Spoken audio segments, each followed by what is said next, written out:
Hi friends, कसे आहात सगळे? मी आहे जयश्री आणि महा एक्झाम्स या यूट्यूब चॅनलवर तुमचं पुन्हा एकदा खूप खूप मनापासून स्वागत. तर फ्रेंड्स, आज आपण 21 जानेवारी 2026च्या काही चालू घडामोडी पाहणार आहोत. त्याआधी जर चॅनलवर नवीन असेल आणि चॅनलला सबस्क्राईब केलं नसेल तर महा एक्झाम्स या यूट्यूब चॅनलला नक्की सबस्क्राईब करा. आता मग वळत आपल्या आजच्या विषयाकडे. तर 26 जानेवारी 2026 तर पोंडुरू खादी मध्य प्रदेश राज्याशी संबंधित आहे, ज्याला अलीकडेच अधिकृतपणे GI टॅग देण्यात आलेला आहे.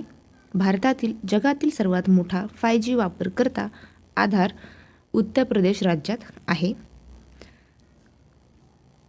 स्पिटुक ग्रस्टर महोत्सव लडाख येथे सुरू करण्यात आला आहे. पुढे पाहूया. सीमा सुरक्षा दलाचे महासंचालक प्रवीण कुमार यांची नियुक्ती करण्यात आलेली आहे. आदिवासी उपचार करणाऱ्यांसाठी भारताचा पहिला राष्ट्रीय क्षमता निर्माण कार्यक्रम हैदराबाद येथे आयोजित करण्यात आला. भारताचा पहिला नमो पुस्तक महोत्सव नवी दिल्ली शहरात आयोजित करण्यात आलेला आहे. महिला उद्योजकतेला प्रोत्साहन देण्यासाठी कर्नाटक राज्य सरकारने गृहलक्ष्मी डिजिटल मार्केटिंग पोर्टल सुरू केलेले आहे.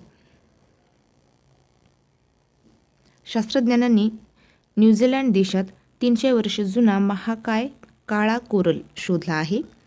जगातील सर्वात जुनी वाहती नदी म्हणून फेंके नदीला मान्यता मिळालेली आहे. ही नदी ऑस्ट्रेलियामध्ये आहे. पुढे पाहूया. कोरोमंडलने संशोधन केंद्रासाठी IIT मद्रास सोबत करार केला. उद्देश आहे शेती व उद्योगातील संशोधनाला चालना देणे.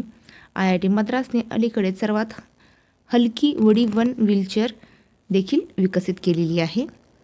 पुढे पाहूया. मेटाने देना पॉवेल मॅकॉर्मिक यांची अध्यक्ष व उपाध्यक्ष म्हणून नियुक्ती केलेली आहे. गुगलने 55 भाषांचे रिअल टाईम भाषांतर करण्यासाठी ट्रान्सलेट गॅमा नवीन AI मॉडेल लॉन्च केलेले आहे.